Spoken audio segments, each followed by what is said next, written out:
Chase, I'll put that in, just so no one can lock you in thinking that there's Alright. That's cool. And if you do get locked in for any reason, I told you where to get out, didn't I? Yeah. Cool, man. Alright, See you later, Chase. See you later. Alright. Okay, so, welcome everyone. Alright, so this is the first intermediate visual grammar course, Language of Filmmaking, sponsored by the WA. Thank you guys for coming. I think a lot of you, some of you I personally know, and the reason why you wanted to take the course is, as I said, that it's a course about directing.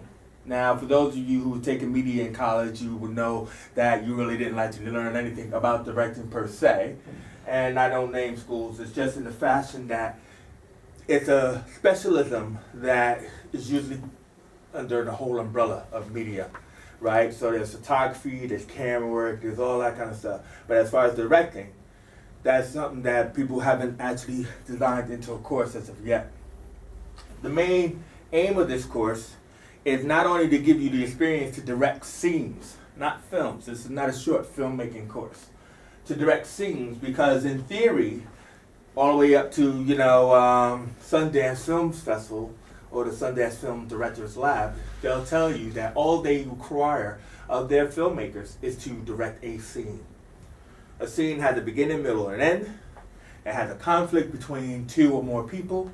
And in that aspect, if you can actually direct a scene, you could direct a film. Because this film just becomes a collection of scenes.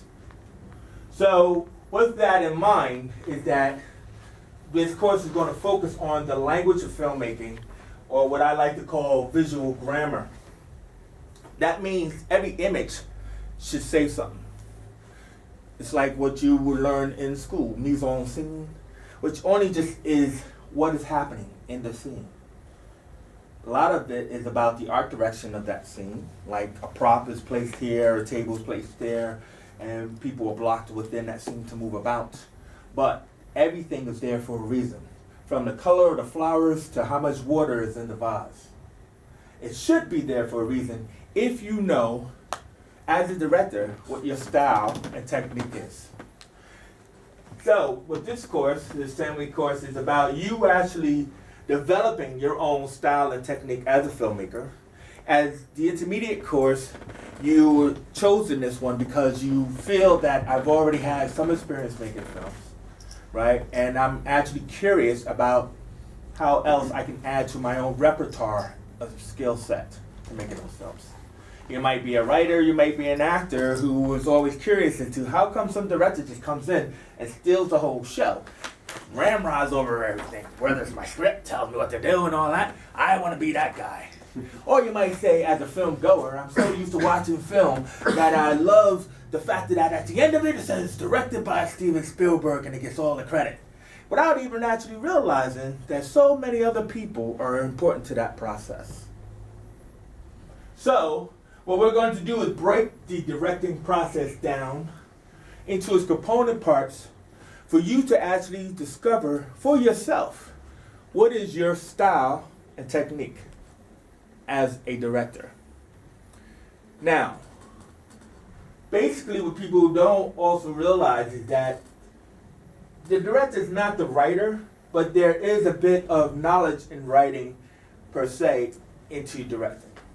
So we will be looking at the writing process as well. Now, because I also covered this morning, which you don't know, but we'll cover it again, is that as an intermediate, you should know that there are 5 key roles in any production. But most of you may have only experience being student filmmakers or independent filmmakers. And in that aspect, you probably only actually worked on a film where there was, there's 5 people? Right? There's only 3 of us, right? Somebody's holding a camera, girlfriend's holding a boom, if we even got a boom, right?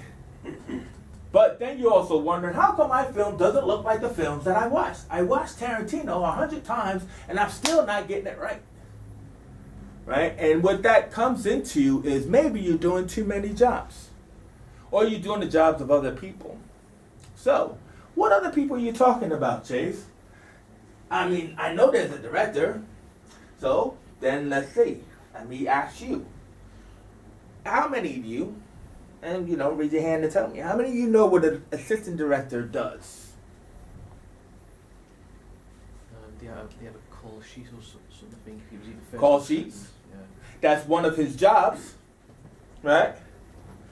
That's his importance. Why is he making call sheets? To look at what actors are needed for each scene Yeah. So of the day. that's important. That is what he does, and everything. So that's good. What does a producer do? Sorts out the money. Sort out the money. That's all he does. Organizes everybody else, gets people together. Gets people together, right? Gathers his flock and stuff like that, so to speak. Sean, you shook your head. There's a lot more, isn't there? It pretty much carries the project. Carries the project. Why does he do that? Well, they're the ones that hire well, if there's not already a director, they're the ones that hire the directors. They hire the editors. They pretty much have all the phone numbers down. They get everyone together. This is why this is the intermediate class. Exactly right. But let's break it down into simpler terms for us all to understand.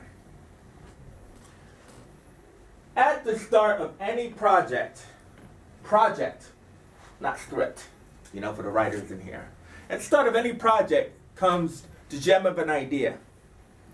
That idea will always come from the producer. Right? Producer has an idea. So, somebody just throw out an idea. This was thrown out earlier today, but somebody throw out another one at me. Just throw out an idea. Fired already? Okay, so thank you for coming, right? To this inaugural class for visual grammar, the language of filmmaking. And pretty much before we go into it, as far as what the aim of the course is and the outcomes, I thought it would be best to kind of like just explain to you who I was.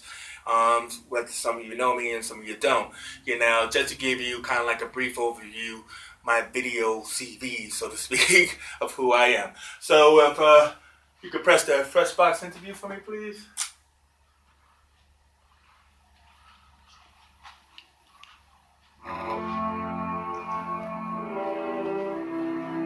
Chase Johnson Lynch, I'm a filmmaker. I have my own production company called Square One Pictures, and been making films for coming up to 19, 20 years by now. Basically, my idea of filmmaking is that it covers the whole Renaissance board, which is why it's a really great area to train people in, because they don't realize that there's more than the directed by Steven Spielberg. Everybody think, oh, that's what I want to do, I want to be a director. Don't realize that the director is actually the baby of the whole family system of filmmaking, the filmmaking process. So I direct, I produce, and I also write, as well as I edit, so it's better just to say I'm a filmmaker. Well, I guess the best way of telling the origin story is to go further than before I started making films and broke in, is that as a kid, I just loved watching movies. Developed an voracious appetite for creativity, so, being taken to the pictures and then going to the pictures on my own. When I was in school, I was going to be a lawyer, electrical engineer. Had a girl, she said, write me a story. Hey. So, eventually convinced me to convince myself that that's what I want to do, is be a writer. But when I went to college, I joined the AV squad, the geek and the projections team and all that kind of stuff. And so I was showing movies now, and then I started making them with my fraternity brothers, and made soap operas and little short films. I had access to all this equipment, cameras, lights, and school was residential, so we were in the dorms and stuff. I just thought this is like really interesting, like a soap opera, right? And all these little interlocking stories. So the first thing I made was a soap opera called Soap Suds, right? Here in promiscuity you will tend keep with Roger, and will somebody find out, and doing the whole soap opera zooms, The one thing that stands out is that I had a couple in the hallway, right, talking, and the boyfriend comes along in the background, he's like, right, and then that zoomed in, it just was funny. I started out writing as a writer. Then slowly developed into a director, when I wasn't making good stuff. I moved back into becoming an assistant director. So I broke in as assistant director immediately. Eventually started working with the Wu-Tang Clan.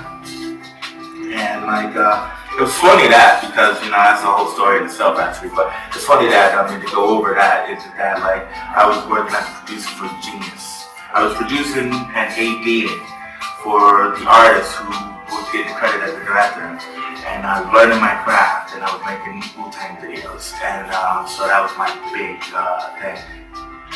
I used to teach a course here in Liverpool where I first take, and a shoot back course. And I came in with this guerrilla filmmaking philosophy that everybody kind of figure out where they belong. Every film takes a team of people to make it. So a lot of people, there's always somebody who has, alright, I want to do a film and I need you all to work on it and all that kind of stuff. But one person can't make it. One person got to hold the camera, one person got to act, one person got to hold the lights, all that kind of stuff. So you need a team of people, and what people often find it difficult is, where do I fit in that team? A producer has an idea. Pretty sure about the idea he wants in a film, yeah? And what it is though, is that he can't really express it creatively. He can tell you what his idea is and everything like that. And I really want this film to be this particular way. So his job then is to hire a director, his job is to visualize, to interpret the idea. Not to write it, to interpret it. So he hires a writer to write his idea down. Right? 3 very key roles. A lot of people, especially in student films, right, they are idea people. But then they think that because they have the idea, they need to direct. So I need to be in charge because it's my idea that the director's in charge. So I'm going to do that.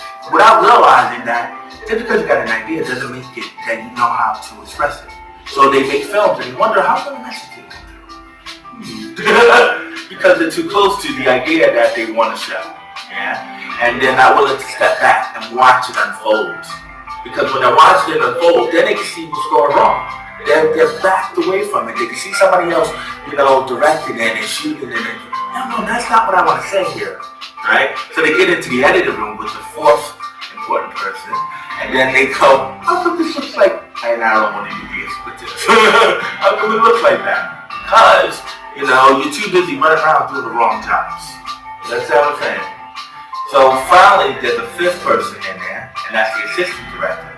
And his role is to not even be involved at all, to just kind of run things. Put everybody into their place. Separate the 2 people who got a button heads, the director and the producer. This is my idea. No, let me show you how it works. No, I want it this way. Your job is to separate and prioritize. Yeah? If those 5 people can work together, then it can happen. Some of the people that were in the course actually followed me into production. And so they came in as directors. But a lot of them changed roles because after making a couple of films, one guy's like, hey, actually I like lighting. There's not many calls for a lighting guy and whatever, boom, and I can actually hone my craft. And I actually like them. They came in as a writer director. Girl did the same thing. She's shy to actually run things. So she started doing script supervising, and now she's a producer. And she's also now finally directing, and it took her 7 years to figure, that she's ready for it. You see what I mean? So what it is that it's a renaissance, as I said. You have to explore it. Don't go into it thinking that this is exactly who I am. Guerrilla filmmaking is where it's exciting. It has an energy to it. And this is why student filmmaking is great, because student filmmaking is great because it's only just 3 or 4 guys saying, hey, it's a class project, but I want to make a horror movie, or I want to make a space movie, or whatever. And, you incite it in the mode, and everybody's in there working and adding, to the project. And everybody's only 3 to 5 people, yeah? So that's not what I mean by multitasking and doing too much. Because one person can't do the job for 2 people. But when you have 5 or 10 people or more in the so-called professionalism, the film is diluted into a job. I've seen the big trucks from Seagull and CST and Panavision, and I've been on set where these guys is just, there's too many of them, that they're all just sitting around smoking cigarettes by the truck. That's what they do. You know, what do you guys do? You know, it's like, so, and this is their job. They do it 9 to 5, go clock in, clock out, and that's not filmmaking.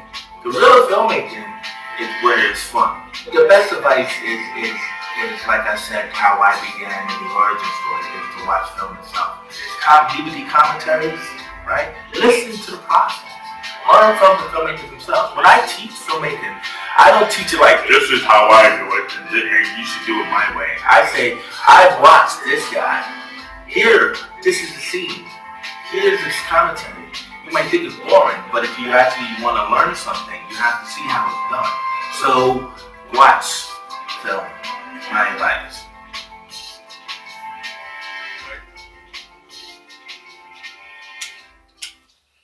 Now, I actually thought had that made like a couple of years ago, and I thought that it's really a good overview of what it is that we're going to go through, because I think that everybody can find themselves within that swirl of whether they just came at it from, loving film or being a part of a team of guerrilla filmmakers, student filmmakers, and not recognizing the detail of the team that it takes to make it. Because we're usually assigned like 2 or 3 people, like if you're a student filmmaker in school, right, you got a school project to do, usually assigned a team that get together, and the loudest one is usually the one in charge, right? Not the best one, but just the loudest one, and the most overbearing one. And here I am just holding a boom for this guy going, right? And that's where it turns out to be. And what happens is that they don't actually get right into the process. Like, what is the director's process? Like, how do I know I'm a director? And what I was trying to say there in that film is, like, several people that I started out working with, who are actually got real jobs in the industry, by the way, they came in thinking that I'm going to direct. I see Steven Spielberg's name on it, and I want to be him, and that's what I want to do. Without realizing that there's so many other jobs within this industry of filmmaking. So, when it comes down to the aim of the course, my whole thing is that, like, the process is what I have wanted to focus in on. But the only way we can focus in on a director's process is to understand the job roles of the people that it takes to make a film. Because people generally come in, hey, I got a lot of good ideas, and I don't know why, I just want to make a film, so I want to be the director, or I'm a writer, and I just want to write stuff, and I want somebody to direct, and I'll take the first person who says, I'll do your film, right? And, like, what happens is the fact that when the film comes, it's all said and done, it's like, how come it doesn't look the way I thought it would look, and what you said? Because what happens, they don't have the team. They don't have the team in place, because we're not actually told what team I should have. I've done so many master classes in universities here in England where it's like, I just asked, does anybody know what a first assistant director is? So maybe I'll try that. Do you know what a first assistant director is? Other than what was explained in the video now. So, I mean, like, when you see first assistant director, what's the first thing you think? The guy that helps the director? Yeah. I don't know in what capacity. Exactly. So, and you see the word assistant, right? So somebody who's less than. When you hear producer, what do you think a producer does? Is it the person who organises, like, the locations and the nitty gritty, if you like, of the film, rather than the creative person? It's a good guess. At least you didn't say the person who got the money, which is what everybody usually says, right? And stuff. So obviously, though, it's like, I don't know. It's a title, isn't it? These are titles. You know what a director does, right?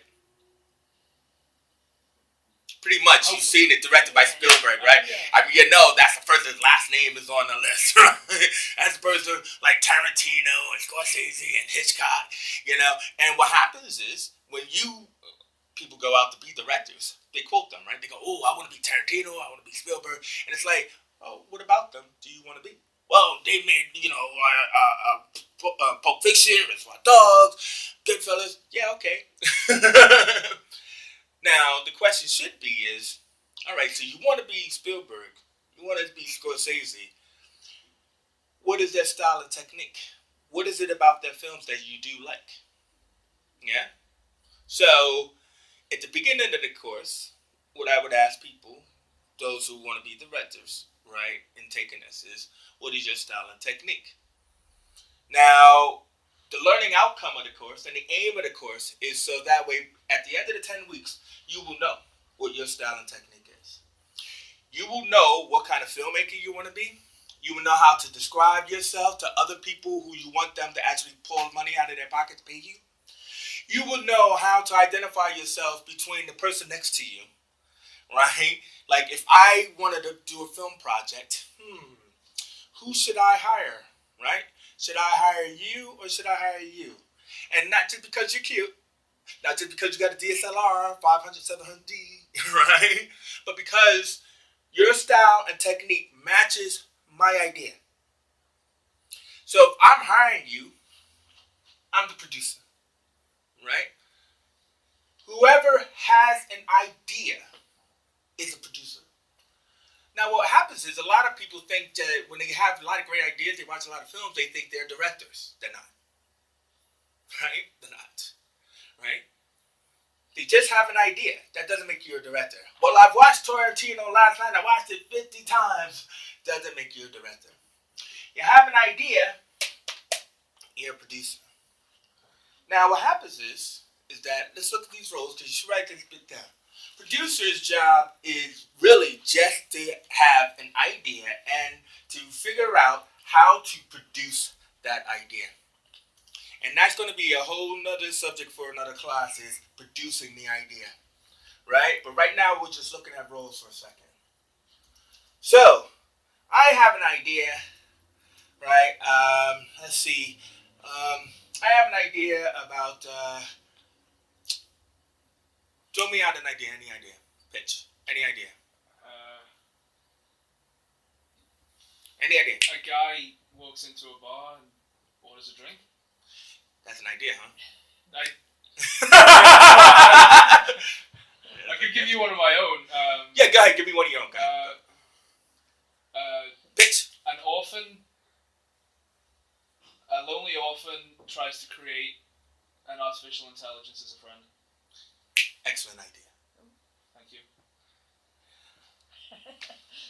That's the first time I've actually pitched a movie to someone. Excellent idea. Yeah, I'll just do it like this. You didn't know your idea would be a part of this class, did you? No. What, does he make an artificial intelligence?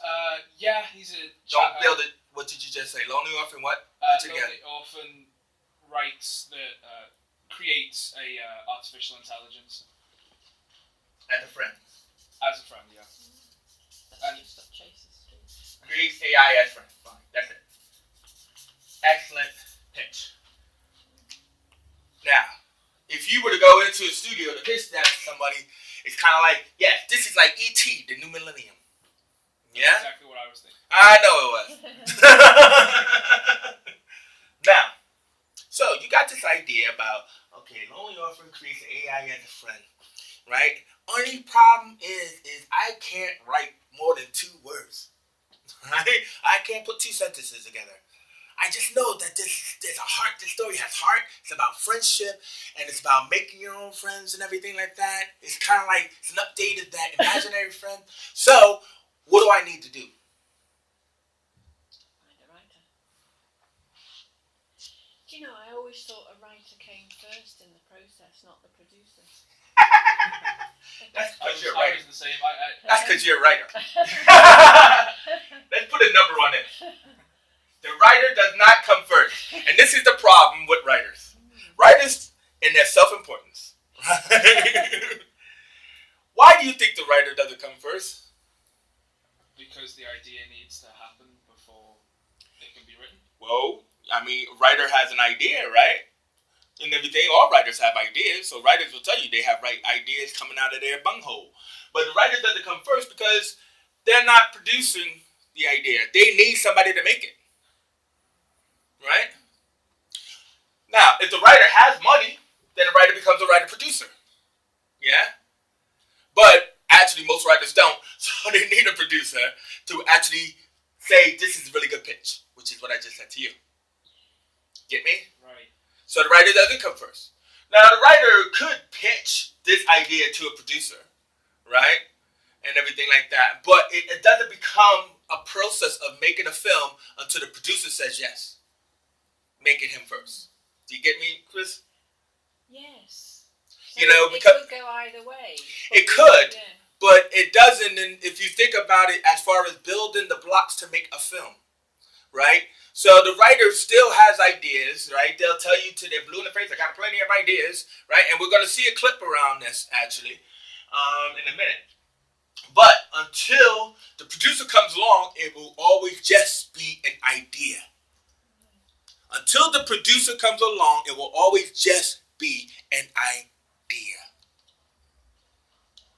But when the producer comes along, he produces the idea and the ball is rolling. Right? So do we get the difference? So this doesn't mean that writers doesn't have ideas. It means it doesn't become anything until the producer comes along first. Right?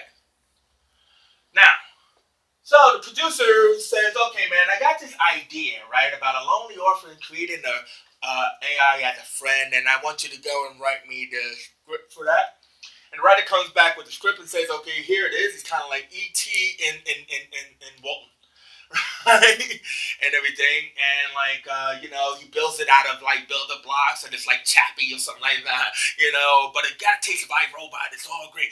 And the producer goes, I love it. Now what do we need?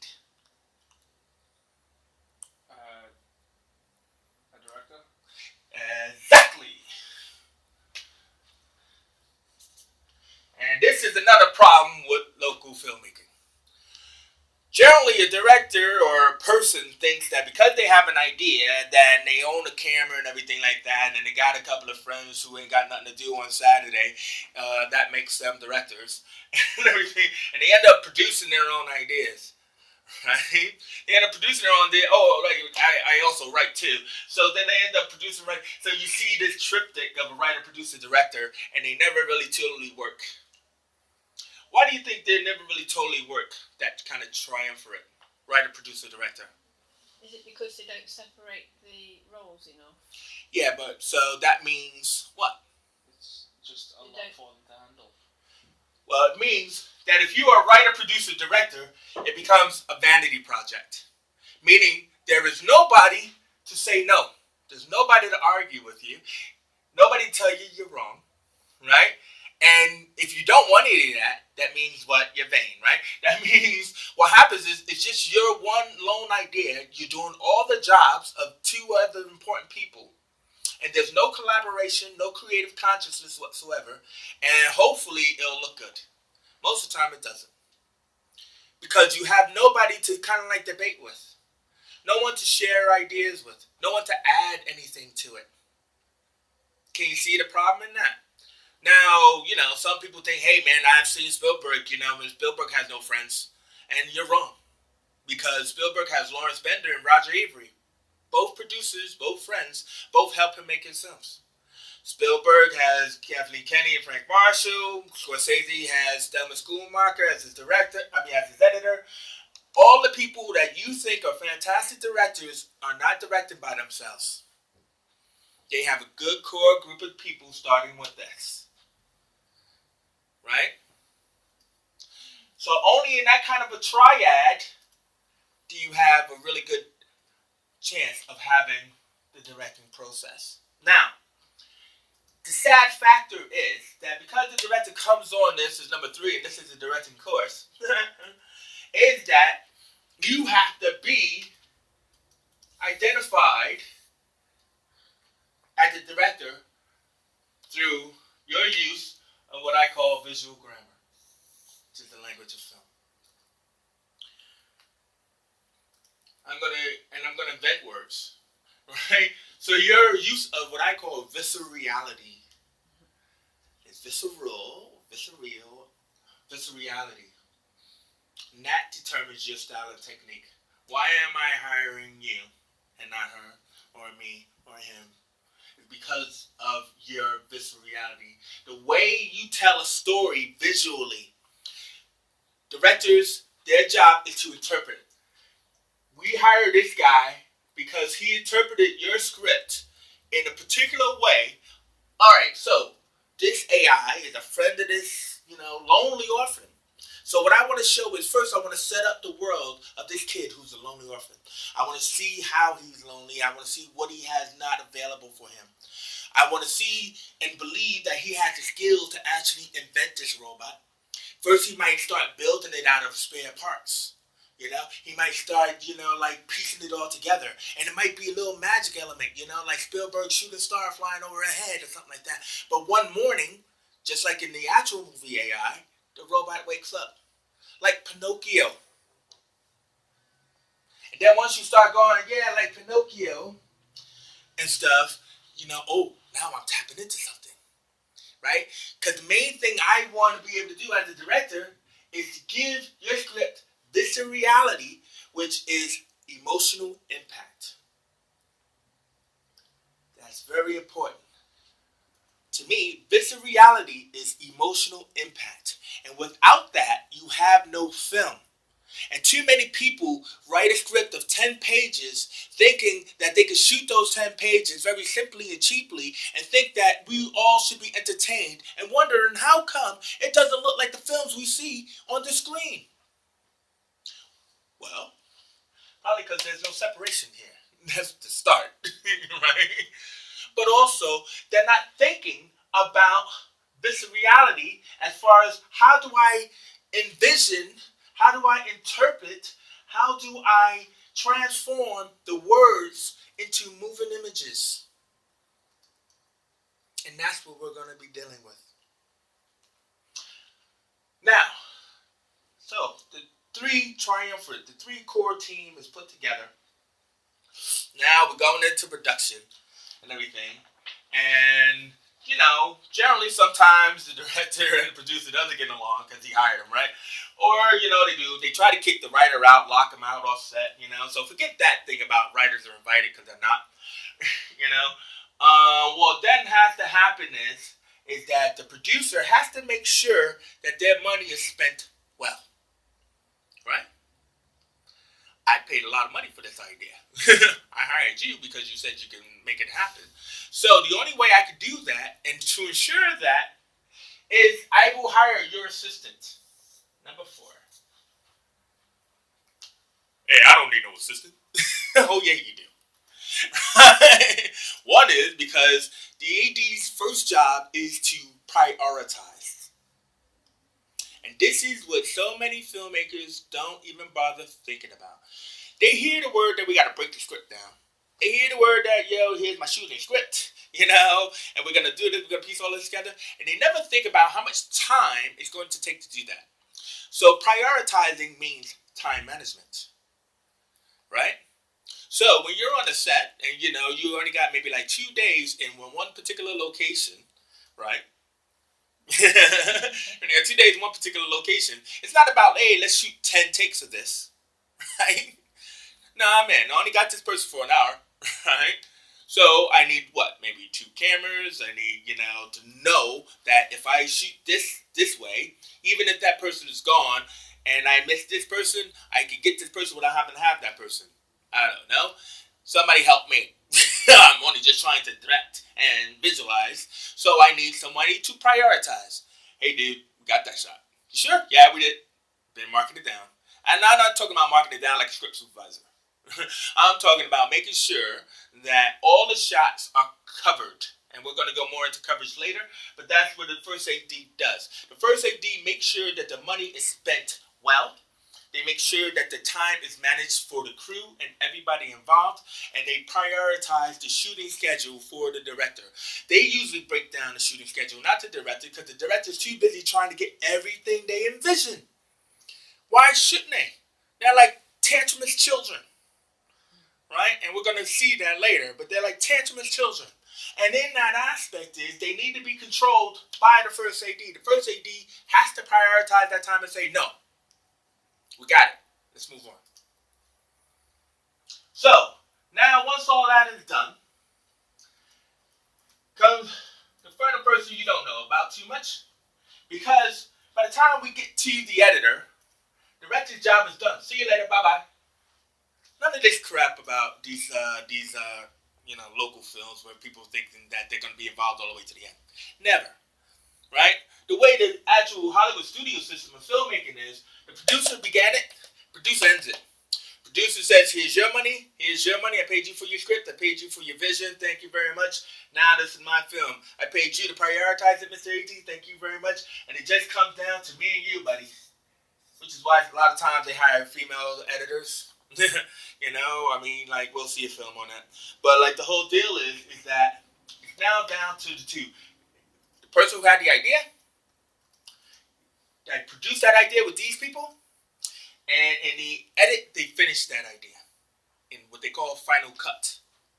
And this is why it's always a debate. Hey, do I get final cut on this? No! My dang film. Right? Now, the only way you can get final cut is, as I said before, and I used the word coverage. As a director visualizing, you want to make sure that all the shots are covered. So you make sure your AD has broken down your script so that way all the shots are covered, right?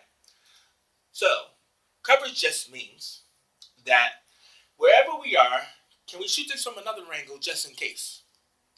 Can we take another cut, another take just in case? Let me just give you something else. Let me give you the Jim Carrey take, right? Jim Carrey was famous for, okay, now I can go crazy, now that I just read your script, right? And then he goes bonkers. And most of the time, that ends up on the film, right? What do we waste hours for? We should just did every take as a Jim Carrey take, right? Well, we had to please the writer and the producer and all that other kind of stuff.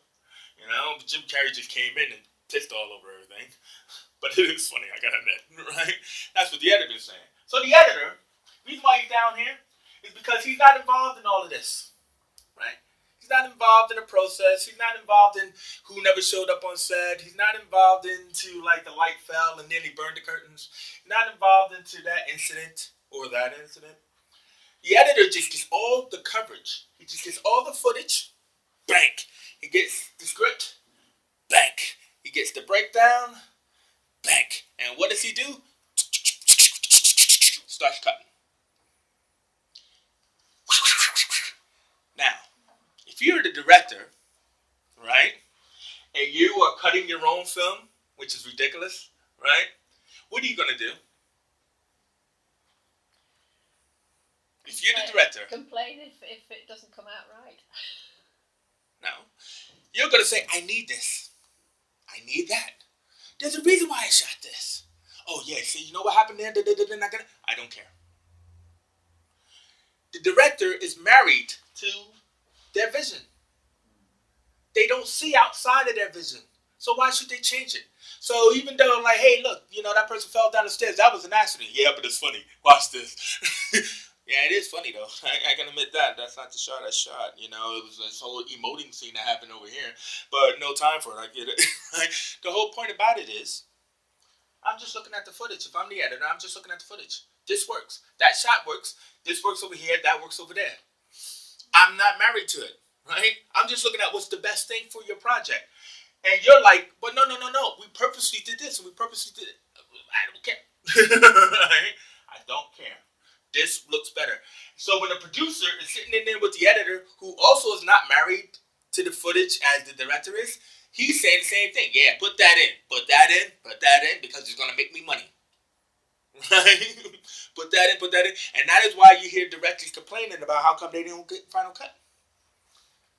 It's because, my movie, right? I paid for it. And guess how much money you're getting now in the residuals? Yeah, I know, but it's not the one I shot or anything like that. Yeah, because you're a hack. But look how much you get paid, hack. Right? I mean, it's kind of rude, but it's true. Right? The editor, not involved. He's solely only interested in what shots work, how to build the blocks of them working, and putting the project together that sells. And that is how we make a film. And that is how those 5 important people work together. But most of the time, when we're looking at student filmmakers or we're looking at guerrilla filmmakers, lone filmmakers, we only see one person do all this. And ignore that. And then they wonder why their film looks like that. So, now, that's the reality, right? They would have made a really good film of Lonely Orphan, right? But what we're looking at is this guy, this person here. We're looking at that person distinguishing themselves in their directing process. Yeah? So before we look at that person distinguishing themselves, if you go to the Bad and the Beautiful producing one, and like, this is just, it's an old film, but it's the Hollywood system. And go back. And go back. Should be at the beginning of it. There you go, Bad and Beautiful producing.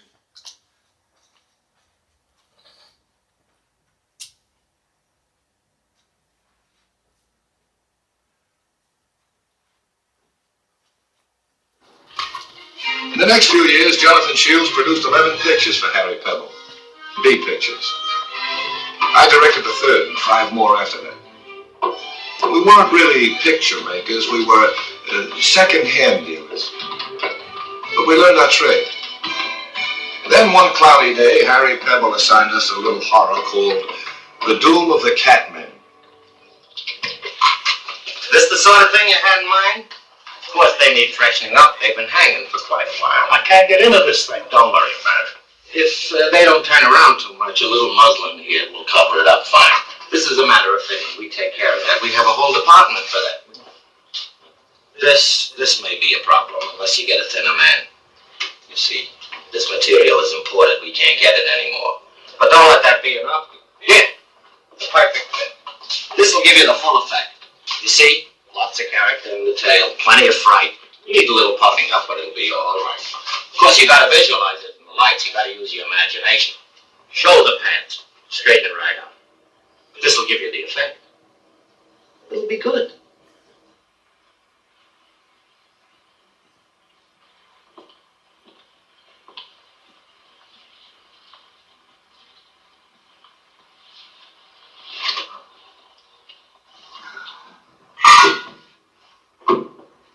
Suppose he...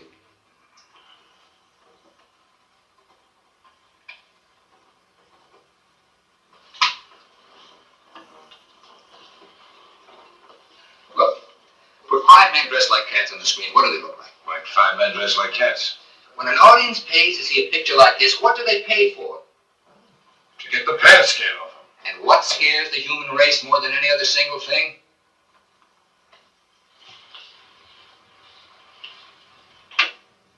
The dark. Of course. Why? Because the dark has a life of its own. In the dark, all sorts of things come alive. Suppose we never do show the Catmen. Is that what you're thinking? Exactly. No Catmen. All right. Now, what we put on the screen, it'll make the backs of their necks crawl. 2 eyes, shining in the dark. A dog, frightened, growling, showing its fang. A bird, its neck broken, feathers torn from its throat. A little girl screaming, claw marks down her cheeks.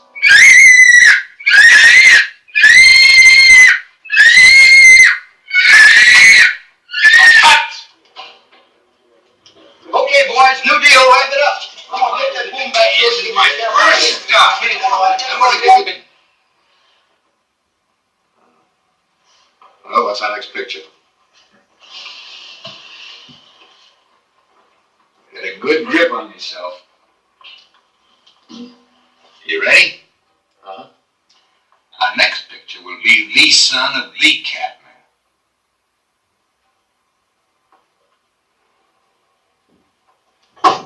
That settles it. The time has come. Farley Mom. It's a great book. 3 studios tried to lick it and couldn't. Well, I can.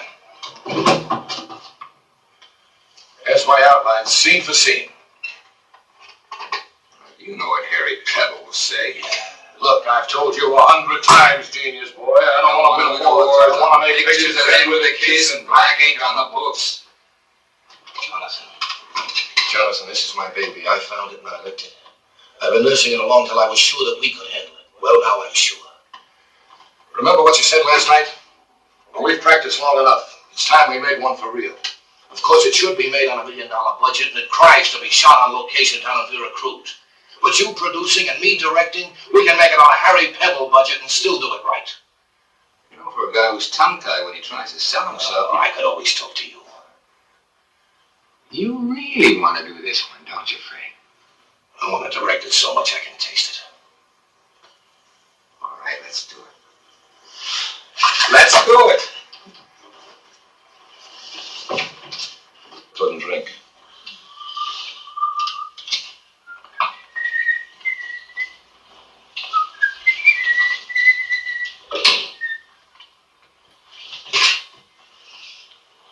Nice boy. But does he always take on so much altitude? Well, he's been working night and day for 3 weeks. Besides which, he hardly ever drinks. He wants me to click a picture. Then why does he go to all this lovely trouble? I'm a very simple man. I read. What I like, I act. What I do not like, I do not act. Very simple.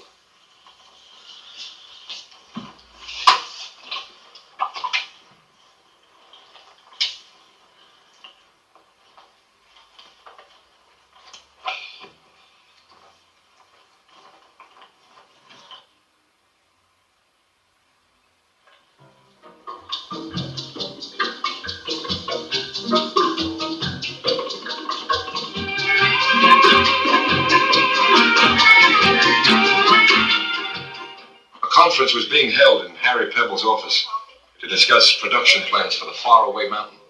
The suspense was killing me. Don't worry so much.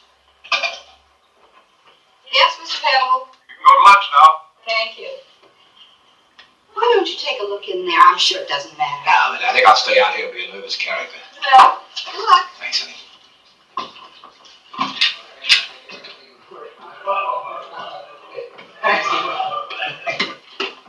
Jump. What happened? Didn't he go for Gacho? Go for me. Had a hemorrhage. The first time a star ever said he'd shine in a Harry Pebble picture. I'll say this for Harry. He went to bat for us. He slugged it up in the front office. Afraid. The faraway mountain's going to be done just the way we want it. $1 million budget. Location in Veracruz. Von Elstein to direct. Gaucho. Wendy for the girl. Hans Chapman for my cameraman. Elstein to direct. Who you're taking care of. Harry agreed. It won't be a separate panel, but your name will be on the screen. Assistant to the producer. Thanks. Oh, Fred, you know this story better than anyone else. It's your baby.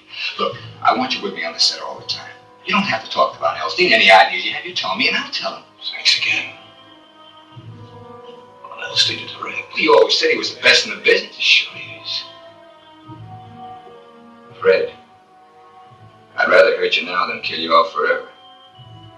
You're just not ready to direct $1 million picture. But you're ready to produce $1 million picture. With Von Elstein? I am. You're stealing my picture. It was my idea. I gave it to you. Without me, it would have stayed an idea. All right, Jonathan. Let's put it this way. You gave me a word. So I did. Good. Jonathan, just got the starting date from the front office. 2 weeks from Monday, leave for Veracruz. Mr. Von Elstein, I'll get your reservation a week early. Right. Mr. Shields, I'll tell you secrets. I don't like producers. But for a man who hands me such a script, for him it'll be a pleasure to break the iron rule. Today, I shall buy a producer lunch, Mr. Shields. Am I included? By all means, no, Mr. Shields. Today I've seen what I thought I would never see. A script prepared by a producer who thinks like a director. For 13 years I've been making pictures. Goodbye, Jonathan. Fred, so long, Fred. And this is the first time I've found the script I can let the track as it is. Shot by shot. Shot by shot. I always said the boy was a genius.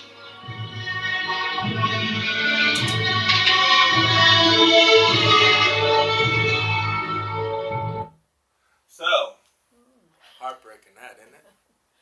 How many people been through that story, huh? You know, there are no friends in this business. Dog eat dog, you know? But what I actually love about this movie, and I recommend you check it out on your own, it's called The Bad and the Beautiful. And what's excellent about it is it really kind of like not just the Hollywood studio system of how it works, but it gives us an insight into the process, right? That scene when they actually break down the Catman film, was excellent because just because Kirk Douglas came up with the idea of the dark and the hand and everything, his director, had to also, visualize that idea. Yeah, cat, breaking the girl screaming, breaking the cat, got a dead bird in its mouth. It was electric. And when you get that combination, it's much better than just coming up with the idea yourself. If he was just thinking about the idea, like he said, he's been working on that Faraway Mountain script for years. Like this traverses years, this film. And, he said, okay, I wanted to make sure that we could do it. And Kirk Douglas just said to him, he said, it's my idea. Yeah, if I didn't come along, it'd still be an idea. It'd still be in the drawer. So it's supposed to identify what I had just broken down for you about that process. About how you have an idea, no matter who comes up with it, until the producer gets in, it's nothing. And it's heartbreaking, in that breakdown of it.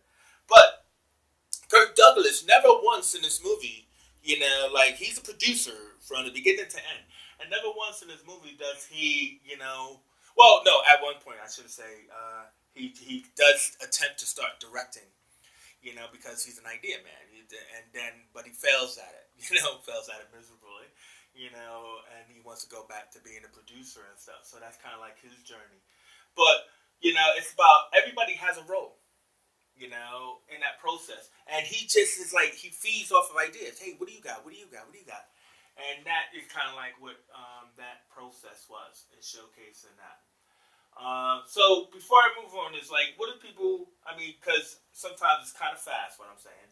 But does anybody get what I mean by the 5 roles that are involved?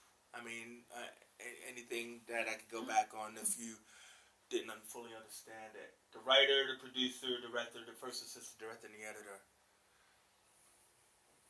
Did you know about those roles initially? Knew about them, but not exactly what. The importance of it. Yeah. So can you identify with it more now, understanding it? Because it's about understanding where you sit.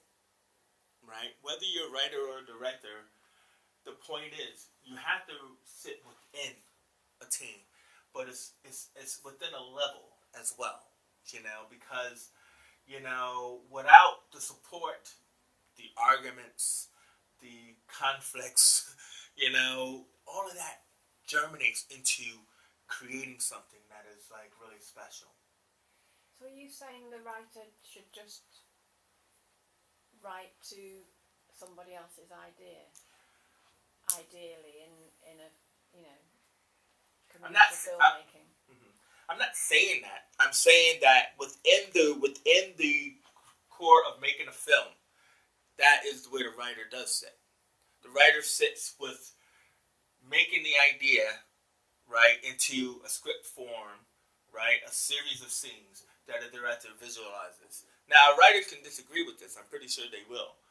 But unless you're actually directing, right, then that's different. But if you're a writer, you're writing a story. What other involvement do you need, right? Like, the reason why I'm saying that is that you want someone to come along and let's not look at it from small, like, no money. Let's look at it in the way the business is. You want somebody to come along and buy your idea because it's great, right? So they either option it for you get paid later or they pay you a lot for it. And that's where, writers say, hey, you paid me, take my script all you want. Then that's what I'm talking about, right? But if you want to live in a world where, hey, I want to choose who's going to produce my script and who's going to direct it and who's going to, then you're living in a fantasy, and you'll find that that doesn't work. Because what will happen is you'll end up in conflict anyway, where there is no money in play, right? Now, what writer does to keep themselves involved is they become writer producers. That's very easy to do, right? So you could say, look, I'll support me having this film being made by, providing some financial support to it. I'll help you find the actors and the director and everything. But generally what will happen is the producer who says, well, I want to produce this and I've been producing, and do I actually need your help? I'm the one taking your script, and I already have a team of people that do all that for me, right? Now, if you don't want that, then that's cool. Or if I feel that, you know what, your ideas are so great that let's work together, like as a co-production and everything, and then you help, pay for everything, then that's so cool. And it keeps you into play. There's no need to start to think that, because I wrote it, I totally understand this character, let me direct it. Because when you start doing that, you can, but what happens is you lose the conflict, don't you? You lose the fact that let's collaborate on this. Because I'm doing that job, I don't have a separate person in there. So you're saying, hey, look, listen to me. Right? Reason why I invented this lonely kid, right? You got to understand where I see his world of loneliness. You know what I mean? You got to understand, like, how I feel that him having this friend, I'm bleeding into this character. All right? Now, the director might say, yeah, okay. Tell me more. And then you go, well, look, man, I'm eating cereal at night, I have no friends, I'm just sitting there in my big easy chair. It's kind of worn. The seat is kind of like sunk in because I just sat there for day on, day out. Really? And then it becomes, well, let's add that then. Let's really add all that pain that you're expressing to me into this character. And that's how you, as a writer, is getting your story told. Well, so now you need that scene where, he's sitting there, his mom's drunk, his dad is coming home late, and, he's creeping up the stairs, and he wakes up in bed at night, and also can hear that, and he knows. Oh, yeah, that's kind of nice. I can actually visualize that. With those kind of ideas, maybe you do need to stick around. Right? Can you feel that? Can you feel Lonely Orphan and everything in that character? So, a writer has to make themselves invaluable, is what I'm trying to say. But most times, people just want the script because they want to make a movie about a story about it, kid in the AI and stuff. So, don't think that writers all get kicked to the curb. That's not what I'm saying. I'm saying you have to understand where you exist. Does that make any more sense? Yeah. And everything. So with that being said,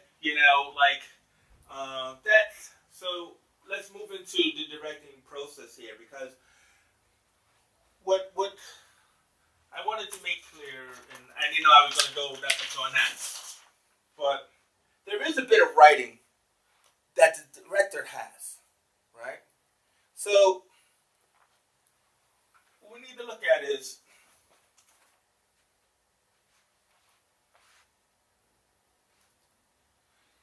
even though a lot of directors don't write, most directors do, because what they're doing is that they're visualizing, right? So what they're doing is they're taking an idea and they're going, okay, so this is the idea. Let's stay with this one. This Lonely Orphan building an AI is the idea.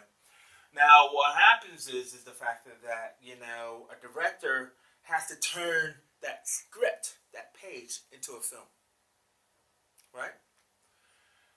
And if this course is about the directing process, it also has to involve the writing process in the fact that we have to look at characters in a story differently than what we were told if we've taken any kind of English writing class. So what I'm going to do is I'm going to ask you, in a story, right, there's a main character and there's a central character.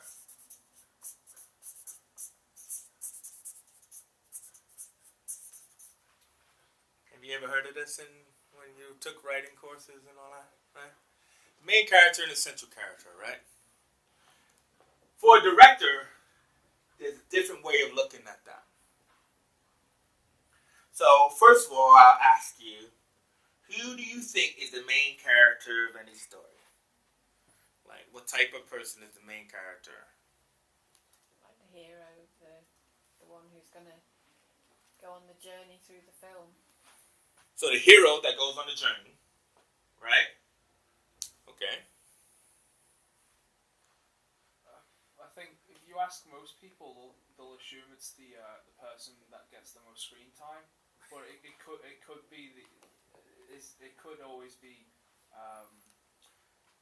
the person through which you look through the movie. Like, you look through this person's eyes, you see the story from the perspective of this character. Mm-hmm. Okay. So the hero who goes on the journey, and the person whose eyes you look through for the story. Who do you think the person whose eyes you look through in any particular story is? So let's say like an action story. Who's the person's eyes that you're looking through? In Taken, it most likely be Liam Neeson's character. I'm looking through Liam Neeson's eyes. Not literally, but those are the John. Is he the main character? I'd say Liam Neeson was the main character in Taken, but Right. Write that down. What about you, Chris? What about whose eyes, you mean? Well, yeah. Who's the main character in, like, say, in an action film or whatever? Who's the main character? I was going to say the one you're rooting for, but I don't know if that's always true. The one you're rooting for, well, that means who the audience identifies with, right? But it might be a villain rather than Might be a villain. Yeah. Yeah. Why? Because isn't that who we're told is the antagonist? Would the antagonist be the main character? The antagonist would be the one who changes the main character or puts up obstacles or whatever. Okay. I agree with that. Especially because the movie Megamind, it's a kids' film, but it's about the villain who plays the role as the antagonist, but the actual antagonist for the movie is the superhero. Mm-hmm. So the main character is actually the villain, and the antagonist is the hero. Mm-hmm. So that's and that's where they come up with the term the anti-hero, so to speak. All right. Okay. Just write down Megamind for a second. Now, who's the central character? Have you ever, come across that central character of a film? I've never heard someone talk about it, but first impressions, it would most likely be the character that sets up this story. So, like in an action film, in Taken, the central character would be Liam Neeson's daughter, the person that sets Liam Neeson on the path that he's about to go on. Okay. So, now the thing about it is, what's difficult is because we usually, like, when people take, like, rewriting or whatever, they usually, like, tend to talk about main characters, don't they? Like, the main character of a story. They tend to then move into protagonists and antagonists, and some people talk about the heroic journey, like Joseph Campbell and all that. This is not about that. So, my theory is not about that. It's like a theory that I've been developing for a while about the way a director looks at a story. A main character is who the story is about, right? Which means that what we learn is a person who has an arc, right? They have an arc of change. You've heard of that, right? So that is a person that goes on a journey, like Chris said, right? And on that journey, they change, meaning that they start out one way, yeah, and by the end of the movie, they're changed, yeah. But what we never really talk about, in some cases you hear about it, but the central character in a film person who goes on an adventure.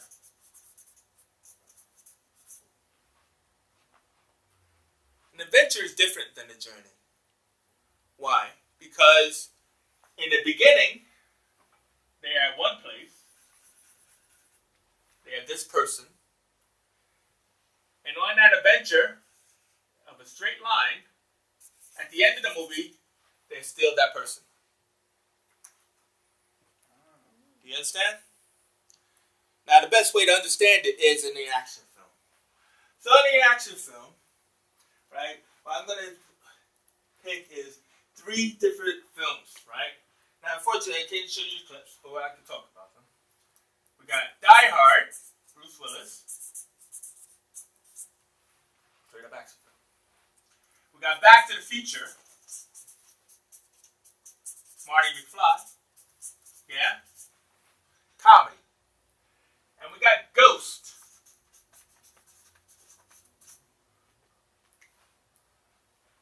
Right? Which is thriller, comedy, rom-com. Yeah? Kind of scenario. So, what we have here is that, like, I'm going to explain main character and central character with each of these. Yeah? So, what we're looking at here is that Bruce Willis has 2 main characters in it, right? As far as like who we're following. We have McClane, that's Bruce Willis, and we have Powell, that's Al Powell, right? So, in Die Hard, just to give you a quick refresher, Bruce Willis, is estranged from his wife because his wife, is upwardly mobile, and he's a down-hard New York cop, tough, gritty cop, right? They got 2 kids together, and she decided to come out to the big LA city, whatever, to advance in her career, and he stayed back in New York, and it's Christmas. So she invites him back, she invites him to come and, hang out, and he doesn't know whether or not, am I here to stay, or what's going on, you know what I mean? So, he's this action guy, he comes in, figures, hey, I'll bring this big bear, go see my wife and everything. He goes into the big dark tower, right, of the hero's journey, and, takes off his shoes, takes off his shirt, getting ready to change for her business party, and the building's taken over by terrorists, right? And he was the guy who wasn't invited to the party. So he's the one they didn't suspect. And so he runs throughout the building kind of like a rat in a maze, right, causing havoc. Right? We love it. Big action movie. About an hour into the movie, right, what happens is that, hey, kind of, this is funny. He's taking off these guys and everything. But we would need him, to have this kind of, interchange, this dipole. So they bring in Al Powell, this black beat cop. Now, he's not really a beat cop. He's a sergeant who's on his way home, stops in the shop, gets some Twinkies, and he hears the 911 call. Figures I'll go check it out. And then he gets embroiled into what's happening with the Dark Tower, brings all the cops and everybody into it and everything. But what happens is that he ends up having a phone conversation with Bruce Willis intermittently throughout the film. And they develop a relationship. And we see Bruce, because Bruce gets to kind of like shed his skin, shed his soul, his need to say sorry to his wife, his down moments in between his adventures, right? And Al is his sympathetic ear. But so that way we can understand a change for Al, right? Bruce says, hey, dude, first he's joking with him, right? He's like, why are you, walking the beat and stuff and everything. And he says, I shot a kid. And we're like, oh, shit, that's deep. And even Bruce Willis is like, hey, where'd that come from? That came out of nowhere. That's like left field. And so he's like, I couldn't, bring myself to drawing my gun again, so I'm sitting at a desk. He's like, oh, damn, dude, I didn't know, right? All of a sudden, the audience goes, ooh. No, don't worry about it. And he wouldn't leave his post with Bruce, You know, even though the feds and his boss is trying to get him to leave, he's like, I ain't leaving. You have to drag me out of here, right? And Bruce blows up the tower, you know, saves his wife, and, you know, they're coming out, they're together in the end and everything, and the bad guy who won't die, right? You know, one final time, I'm going to shoot you. And all the time, Bruce is, like, ready to, like, spin, jump, fight, kick, and do all these kind of things. He just says, no, I'm tired. I'm just going to save my wife. Shoot me. And then the gun from nowhere, Al Powell draws his gun again. And Bruce is like, what the hell was that? It's Al Powell. And we're like, yeah, man, yeah, kill him. You know? And point is, at the end, Bruce gets his wife, right? But he's a hero, isn't he? He's a die-hard New York police cop. Centrally, the story orbits around McClane. McClane starts out as a New York cop, tough, badass now, don't mess with. Goes on his journey. You can say he did it like this. Either way is, at the end, he's still Bruce Willis. So much so that he comes back for Die Hard 2 and Die Hard 3. Same way. Down and out Bruce Willis. In the end, still Bruce Willis. Don't mess with Bruce. Doesn't do a three-dimensional change. He even actually says to Al on the phone, he even actually says to him, you know, my wife is used to hearing me saying, I love you 1,000 times, but she never heard me say I'm sorry. And in the end, he still never said it to her. Right? And so he doesn't change. But Al Powell. First we see this guy, you know, kind of get some Twinkies, you know what I'm saying, ready to go home, right? And then Bruce Willis throws a body out the window, lands on his car, right? And he's like, what the hell, what the fuck? You know, calls in the cavalry, and he's there, like, talking everybody through it the whole time. And then he gives us an arc of change. So his journey has begun, right? And then he tells us something about him. In the middle, I never draw my gun again. And in the end, draws his gun. So in the end, Al Powell's changed. He's overcome his own inadequacy, his own doubt. So Al Powell now will shoot people again. He'll be back on the street, right? As a different person. He goes through an arc of change. So, Die Hard. Die Hard. The central character, McClane. The main character, Al Powell. Can you see why? Now, Homer, who wrote the Iliad, which became known as the Odyssey, right, all the way back in the day, right, of epic poetry, right, has said that the main character of a story is generally the hidden writer, who is the voice of the audience or of myself, right? Meaning that the main character usually is the person who we are identifying with. So when he wrote the Iliad, right, and Odysseus goes on this 100-year journey of trying to make it home, we love that movie, right? But the story is centered around Odysseus being told of his adventures of trying to get home by one of the guys on the boat, the hidden writer, Homer, right? The guys who had no name, who was able to tell that story of all of the adventures that they had. So one of the survivors, the ones who didn't get eaten by snakes and sirens and all that, was able to tell his story of Odysseus. And so it's what Homer called the hidden writer. So what happens is that through that philosophy, there's always going to be someone to tell the story of the heroic ideal, which is the central character. The heroic ideal of myself. And the main character is the audience or myself. What that actually means is the person who I relate to. So me, watching Bruce Willis jump off of a tall building with a fire hose wrapped around him, right? So to me, that's not me, but that's who I want to be. So I, the audience, like Al, who's watching this, right? And reflected in that character. And this is what's important about the directing process.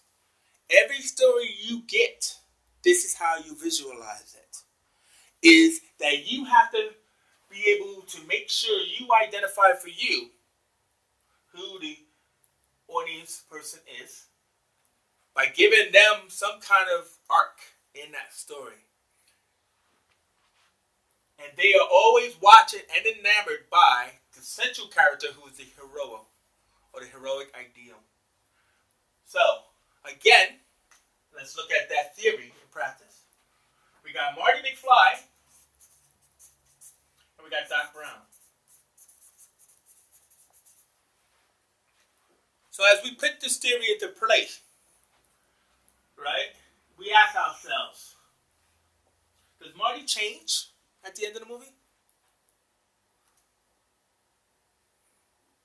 Come on, everybody's seen Back to the Future. Marty's life changes, his world changes, but he remains the same for Back to the Future 2 and 3. Do you understand now? It's probably why they fired Eric Stokes. It's because they just brought in a comedian to just make their movie funny, right? But Marty does not change. He becomes a central character who is going back from the past to the future. That's his adventure, right? He's sent to the past by Doc Brown. Now, it was interesting because, like, I was looking at conspiracy theories or something like that. But somebody said that Doc Brown, was suicidal, right? That he actually didn't think that his time machine was going to work. He actually brought Marty out there to shoot his own suicide, right? He thought that, hey, yeah, like that car is going to be the death of me. But it's not until this boy comes along, and kind of like changes the Doc. And then he literally changes the Doc by telling the Doc he's going to get killed in the past. So instead of the Doc dying that night, the Doc has a bulletproof vest on. And that's his arc of change. So now that he has the vest, he knows time travel works, then he goes on his adventure of traveling into the future. So see how that works there. So the story centrally centered around Marty, the young lad in this comedy. Main character is about Doc Brown, who creates the arc of change for himself and for Marty, and changes their timelines. One more. Now I don't know their names. Let's just say Swayze. I think his name's Sam, but let's just say Swayze and Whoopi. Anyway, because Ghost is an old film. Yeah? Watch the films, by the way. Now, movie's called Ghost. And it's about a ghost. Patrick Swayze, Sam, who gets killed by a mugger. Right? Happens in New York all the time. And then what happens is that, like, essentially, he has to deal with becoming a ghost. And also his quest is to tell his girlfriend what he never could tell her while he was alive, which is, I love you. Nice tearjerker, that one. Right? The only way I could tell her I love her is I need somebody to actually believe and to help me, even though I'm dead. How is this possible? Writer's thinking. So they come up with the idea that we'll create this medium who's a crackpot. That's Whoopi Goldberg. She's a medium who is a hustler, con artist. She don't see ghosts. She steals people's money. That's where she begins. And then all of a sudden, a real ghost, bored as hell, right? Going, I can't believe this. And she go, what you can't believe? He's like, whoa, you can hear me? What? Yeah, I can hear you. And then, so it creates the fact that they could communicate, right? And then as they could communicate, like out of the blue, right? All of a sudden, she starts to change. Her first change begins where he makes her give that money back to the nuns, right? I'm just going over the movie in case you don't remember, but you can watch it, right? And when she finally, lets him into her body so he could communicate and tell his girlfriend that he loves her, and she believes it, now he can go off to heaven. And she actually is now surrounded by ghosts, and she's going to spend the rest of her life, thank you very much, talking to ghosts and communicating with ghosts. Thank you. But what happens is, in the beginning, liar, thief, help the ghost, right? Communicate with his wife or to his partner, and now she's a medium. So she goes through the arc of change with Beat's character, Oda Mae, that's what it was, and he gets to go on to heaven, right? The hero, Sam, Patrick Swayze. So how does that theory work for you? Makes sense? Yeah. Point is, I just gave you 3 random films. The idea is go and see it work on anything. And it will. Right? Why is this important to the directing process? Is because when you ask anyone, they won't tell you that Whoopi Goldberg is the central character of a movie. They won't tell you the movie's about her. They won't tell you that the movie's about Al Powell. They won't tell you it's about Doc Brown. Actually, you know what? As a director, you shouldn't even care. You should know who it's about. And that's the process. You should know that for me to have a film that's going to touch at the heartstrings, the audience is not going to relate to the sexy ghost man. They're going to relate to the con artist. Not just because she's black, because she's real. Right? They can understand that. Right? Yeah, she's trying to make a buck, man. Everybody is. Right? They're going to relate to the cop who, just only wants to get home and he's embroiled into this conflict. They might not relate to Doc Brown, right? But, he still is the person who that story is about, the person who changes. And so that's what the whole idea is that for you in the process is when you're coming up with concepts, you get a script from a writer, and then you have to figure out who is this conflict with. So with that being in mind, I keep looking at my notes because I wrote it down. So with that being in mind is that every story has 2 dipoles, right? So which means 2 people in conflict. So what that brings us to is, let's say, the main character, let's say, would be a heroine in a horror story, meaning the girl, the virgin, the one who doesn't want to have sex with everybody. She's the one, usually the last one, right, to survive this slasher.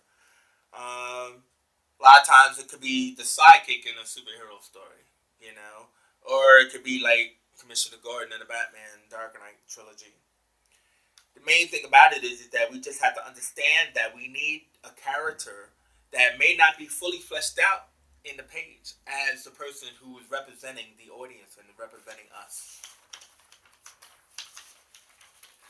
So that brings us to now this is what you need to write down as far as the types of stories. So there are 2 types of stories, right?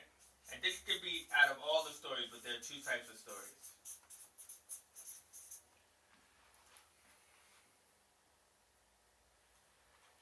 Because we already know that a story has to have these 2 dipoles, that it has to have conflict for it to resonate. Right? Look at it from weird. Right? It will open to set up what reality that we're in for this story. Where does our heroes live? What do they got to do? What problem they have to overcome? That's world construction. So Lonely Orphan, you would have to set up why he's a lonely orphan. Meaning if he's home alone, if there's no parents, if there's no siblings, if he has no friends, he's being beaten up at school, he's walking through a forest all alone because he got no friends. All of that is world construction. And that is always in how the first act is looked upon. So that means whether they're, these 2 people are in sync or whether they're apart and they have to come together. In the beginning, you have the world construction. So in the middle, you have the conflict, which is upset the apple cart. Right? Now the apple cart is like just like the fruit stand that every car chase you always hit the fruit stand, right? It's kind of like you know, what you have to do is your goal is to like, how do I upset the apple cart here, right? My point is that I'm trying to get you to look at things differently, right? And this is only just the beginning, and it might be a lot at the beginning, but it'll all make sense as you go along. Is the fact that this is not about looking at Act 1, Act 2, and Act 3. This is not about looking at plot points, right? That's the writer's job. Director's job is to look at this. And this is why writers go, yo, no, see, no, you're missing plot point 2. I gotta tell you, right? World construction upset the apple cart. So that way, in the end, I have what is called a new world.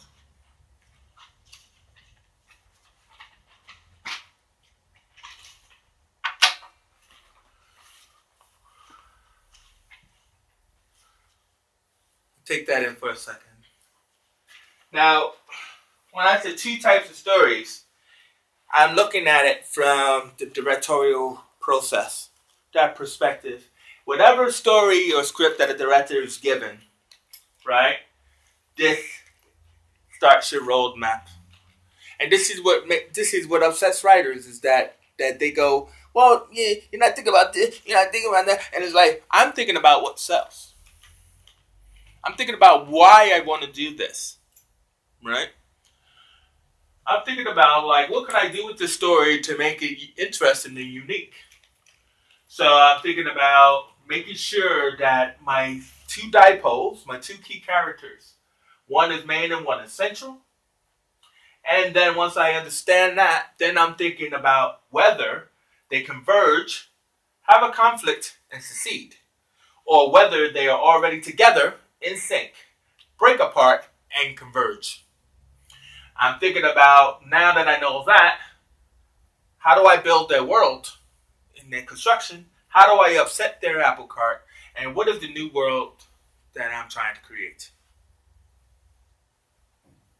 Does that make any sense? So, now I was going to have the scene ready for you, but I'll just have to talk you through it. Is iRobot. Anybody ever seen that? You seen it? I love that film. Yeah, it's a great film. Will Smith, right? Alex Proyas, who did The Crow. Now, iRobot is a great example of this, right? Because it's a book that was written by Isaac Asimov, like in the 60s and stuff like that. And even at the end credits, they say, based on an idea by Isaac Asimov or stuff like that, because they realized that they totally ripped that book apart, right? He probably rolled over in his grave when he heard that Will Smith was actually going to be in this movie. He played Dale Spooner. So, the movies with Dale Spooner, Will Smith as Dale Spooner, Alex Tudyk as Sonny the robot, and Bridget Monahan as Calvin, the female, right? Who actually was a male in the book, I think. And the female was another character name and stuff like that. But anyway. Now, the movie has Will Smith as the central character, right? And, well, I shouldn't have said it. Well, yeah, I have to because I don't think Chris seen the movie. Will Smith is the central character and Sonny is the main character. Would you agree with that? Mm-hmm. Right. Now, so, in the theory that the answer is in the title, central character usually is like Die Hard, right? McClane, Die Hard, yeah, he dies hard. Back to the Future, Marty's trying to get back to the future. Ghost, Patrick Swayze is a ghost. iRobot, somebody might get confused. Well, wait a minute. So iRobot, man, that doesn't work with your theory, man, because Sonny's the robot, right? Right. So Sonny is a robot who's given artificial intelligence and human feelings, right? But what is the title? Robot. Right? Do you understand where I'm going with this? Thanks. Okay. So if it's I, robot, shouldn't Sonny be this central character? Is it because of the comma? They're coming together like these two characters that normally wouldn't, and you know, understanding. I forgot Spooner's attitude towards. Yeah, he's prejudiced towards robots. Then them converging later on in the film would. No, let me stop you there. Yeah, I'm just. No, good try. I, Robot, is written in a particular way. I, Robot, is like I am a robot. Like in Blade Runner, right, where Harrison Ford, you know, in the non-movie cut was actually a replicant. Will Smith has a cybernetic arm, right? So his anger, his prejudice, and frustration is about trying to maintain his humanity. So the story is about technology going wild. When it's written in the 60s, we barely had computers going. But Isaac Asimov had the vision that, like, if we could invent computers, then we probably could invent artificial intelligence. We probably would be inventing life and would be creating new life forms eventually, right? That's made him a genius. But the whole thing is that then it started happening. This movie came out in 2004, you know? So we're getting, like, computers and phones and all of this technology is growing. Now we're in 2015. We got robots. We actually have robots. Right? That's what's great about this movie in that aspect. Oh, and we got ghosts. So the point is the fact that so he wants to hold on to his humanity. So in holding on to his humanity, right, he's denying his own cybernetic arm. He's denying that which saved his life, which was also a robot. So I, Robot is kind of like with his denial of I am a robot, right? Making Will Smith the I, Robot of the central characterization, right? Now, that means that what we're seeing in his character is his biggest fear, right? His biggest fear as the main character, you know what they say, give us something, right? His biggest fear is, I do not want to be a robot. So it comes out in his prejudice and hatred of them, right? I can't stand them. I can't stand them taking over and all of this other kind of stuff. So then he was selected to solve this crime by a robot. So like in that fashion is that like, that's where we get that word I said at the beginning, viscerality. Where we examine what creates the emotional impact of a story, right?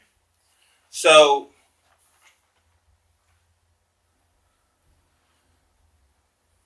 Sonny, who is the main character, is a robot who's given artificial intelligence at the beginning, kills his master because he's told to.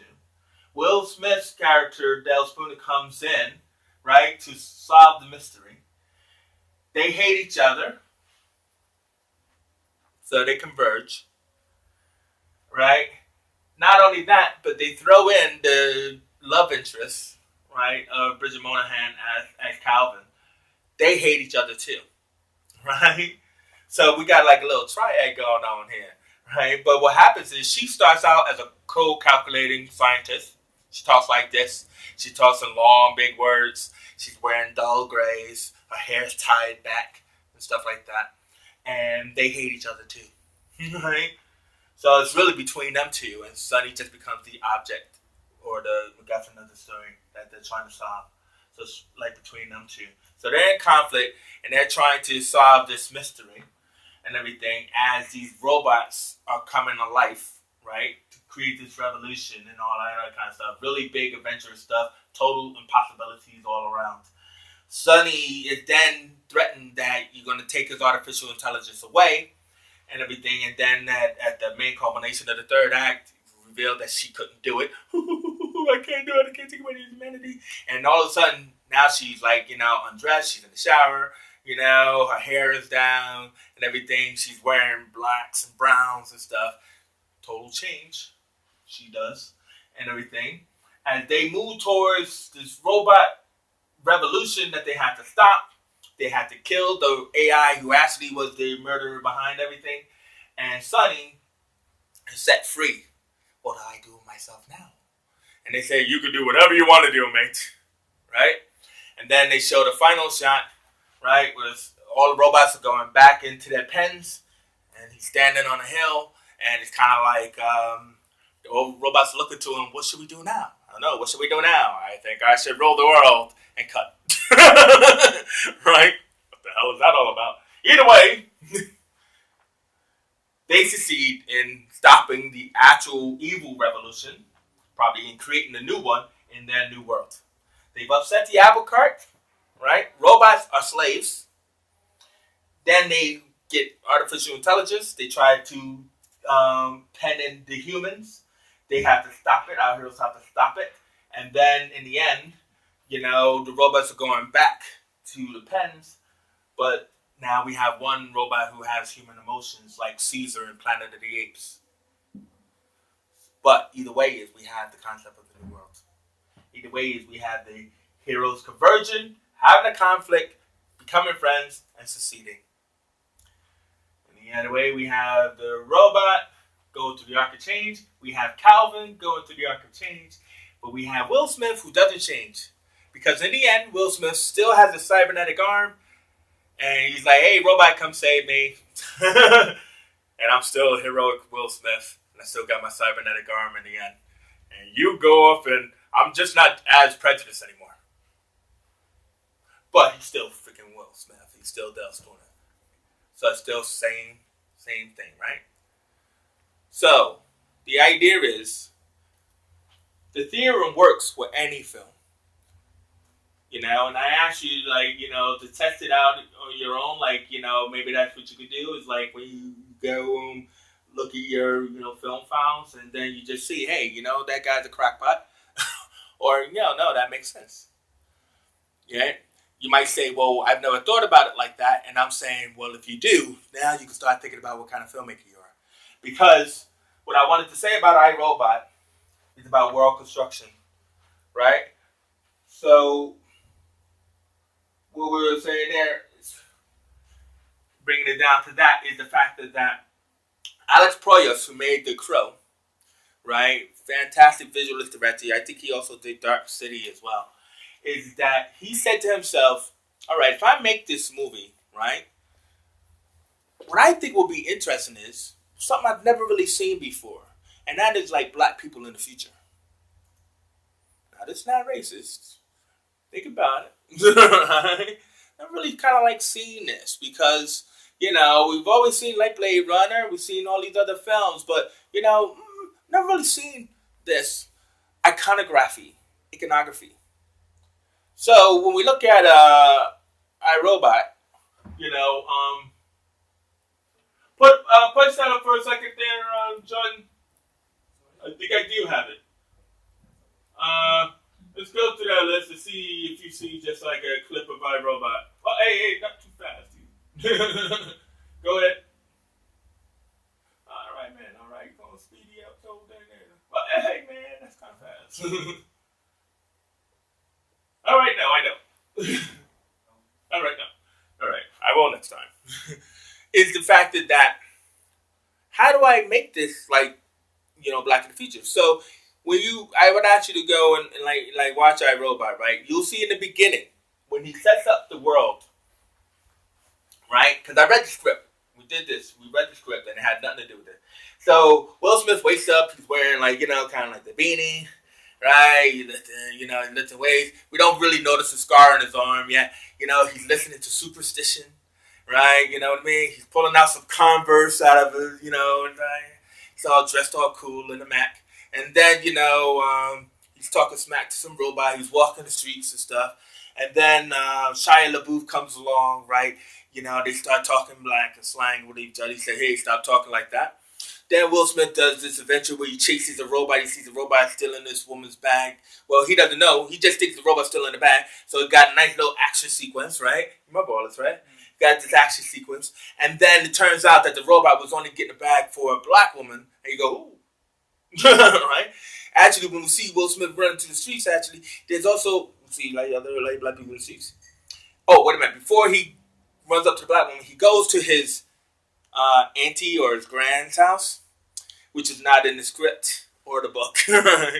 But she, just regular old woman, making them some soul food, making them like a sweet potato pie, right? Just so that way they can have this dialogue, right? Just to establish like, hey, yeah, this is still real. This is like our world kind of thing. To the point where Proyas does the stupidest thing I've ever seen. So he has this big bowl of sweet potato pie, right? If you ever had sweet potato pie, it's really good. Not so good that he's going to walk with that bowl in the street, still eating it. What's that for? So that way, when he sees the robot, he hands it off to a dude to say, hold this for me. Right? Stupidest thing in the world, but hey, still iconographic. Then the woman who was blind, she said, hey, who you? No. Talking smack to him, right? Just trying to let him know that, hey, this is our world. Then he goes into the police station. He's got the, quintessential black police captain. Hey, yo, what's going on with you? Right? All of these are just what we call visual tropes, right? Visual codes to set up this ethnic diversity in the future. Just to show us that this is supposed to be, this was made in like 2004, and it was supposed to be set in 2015, which is kind of funny. But it's supposed to show that, hey, this world, this is really, it's the world that we see. It's the world that's constructed. With all this reality of robots, it's still like black people, ethnic diversity that is here. It's not like this Logan's Run, right? Where there might be one guy in the background, right? So that's what I'm trying to say. The world he sets up is an ethnically diverse future. That's a choice that the director made. It's not in the script and it's not in the book. It's a choice. The director chose to construct the world around the character that he chose. He chose Will Smith to play the hero in this movie. This is before Hancock, before I Am Legend, right? And this is Will Smith saying, yeah, because it's his production company, right? Saying, yeah, I could be a hero and all that kind of stuff. That's why it's a little bit over the top. But it wasn't over the top. Bruce Willis did it, right? So, hey. And this is how he constructed that world. Right? So the point is that in that world construction, you as a director will take any script that you're given and you will have to construct the world according to the way you see it. So I can say, yeah, because he made it a black world in the future, man. I relate to that. I can say that because it's true. But I'm also saying it because that is what he chose to do. Right? Same thing with Back to the Future, with all of his 80s iconography, all of that. You take any movie and you look at the first 10 minutes. And that's what you're supposed to see, is that I'm immersed in a particular type of environment. And the writer does not write that. And this is why, Chris, we say what we say about writers. Has nothing to do with writers not having any skills. Don't get me wrong. This is not their job. Their job is to write a story. If their story is going to be a film, that's their job. But it's the director's job to visualize that. So no matter what story you wrote, the director sees it in a particular way that you would have to agree with, or that the producer would agree with. So the writer could say, well, I could have did that. Yeah, you could have. And I mean, as the director asked you, yeah, so how else could I show that he's black? Well, let's give him a grandma then. All right. I actually don't like that scene, but and it went nowhere either. You know what I mean? Because she was threatened by one of the robots, right? And it was the longest threat in the world, right? Because while they're taking at least a couple of hours to save the world, the robot stops her in a track and she's on her way to church, right? So it should be like, Spooner, your auntie's or your nan's in trouble, right? And then she's still standing there after it's all over. And the robot goes, oh, yes, how can I help you now that they're no longer evil, and she's still standing there praying. Right? That went nowhere. So that's that. So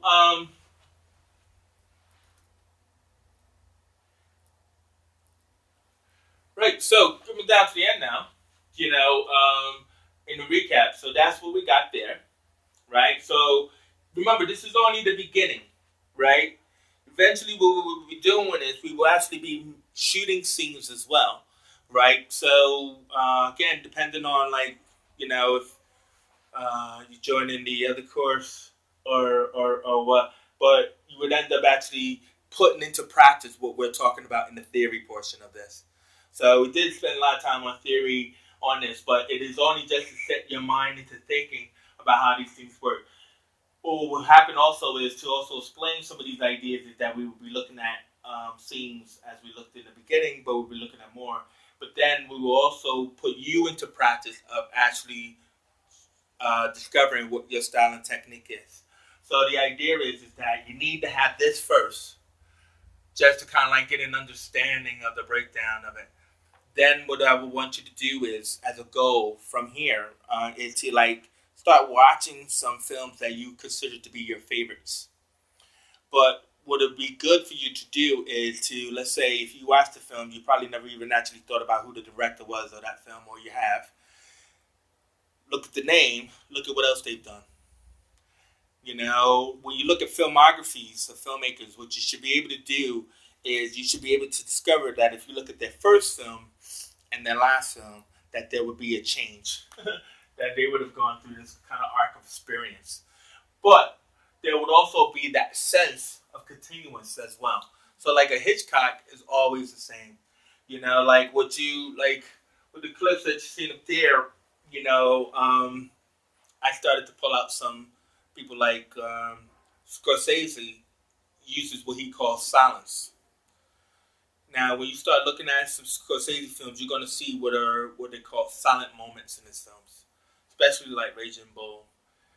But we'll look at him talking about it and what it means for him in the sense where it's how it beefs up the action and how it gives an emotional context. Spielberg, what I actually didn't notice, was that he loves doing what he calls the oneer, which is the one take. Now, most people who study film, they only, reflect upon Touch of Evil, how Touch of Evil was had that opening 11-minute sequence. What they don't realize is that Spielberg does this a lot, whether it's a minute, 5 minutes, or whatever, he does what is the one take, the oneer. And that is what his style and technique is. We know that he loves doing heartwarming films, E.T. and Close Encounters, but he did Jaws for Christ's sake, So Spielberg has this thing that he does, and we'll look at that. You'll see it in the breakdowns. Tarantino, Robert Rodriguez, everybody has a style that if you look at more than 2 or 3 of their films, you'll see that style repeated. You can give it your own name. Some of them are giving it their names, like the Art of Silence or the Oneer kind of thing. But you would know if that is a Scorsese film, and that's the whole point. They have such a breadth of work for you to actually look at, to study.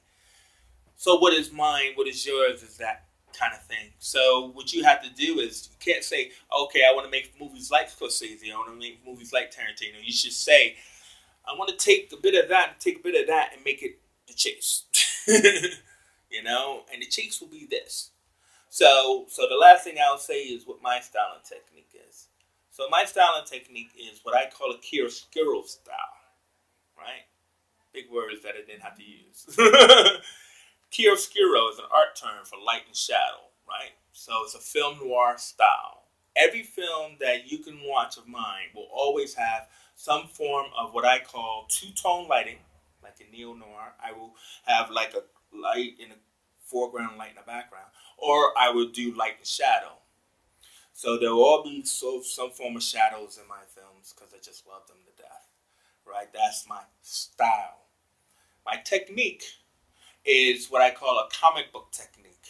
So as a fan of Marvel and DC Comics, when I started making films, and I still always try to do this, is that I have not a 4-color process, but I have a way of designing particular shots. So to me, it looks like a panel page of a comic book. So that doesn't mean that it has to be, 4 colors, and it means that it will be something for me. It doesn't have to be for you. something for me that I'll be like. So, for example, a favorite one is the famous shot of Spider-Man, you know, dumping his costume in the garbage can and walking away with his head slumped to his shoulders. And so what I would try to do is I would try and design the mise-en-scene shot that reflects that. Something in the foreground and the person in the background is showing that distance, that give up, you know, that walk away in the horizon. And that's just only one part of my comic book technique. Meaning that I will talk like you, everything have a comic book reference to it or a movie reference to it. And, you know, so anybody who works with me, you know, they know that's what I do. And it will reflect in the film. So when you look at the films, you should be able to say to yourself, oh, yeah. yeah, that's a Chase moment. Now, that doesn't mean that the films are great. It just means that that's what I want to do. Like I just said, it's like an Ed Wood thing. I, as a filmmaker, know who I am, know what I want to do, and that's what I do. So if you were to ask me the question that I would ask you, that's what I would say. My chiaroscuro style and my comic book technique, I know who I am. Then you have to say is like, well, I like comics, or sound like you know what you want to do, and then, you know, let's make a movie together, right? And everything like that. But you will know that that's what will be there. You shouldn't be surprised. You know what I mean? So if yours was, yeah, man, well, I like clowns and like big robots. I can see how that would be great in this flower show. I want you to shoot. Oh, yeah, check it out, man. Clown sniffing the flower. Right? Whoa. Yeah, I can see. I want that. But at least I told you. It's no shock, right? So that's what I mean. Let a person know who you are.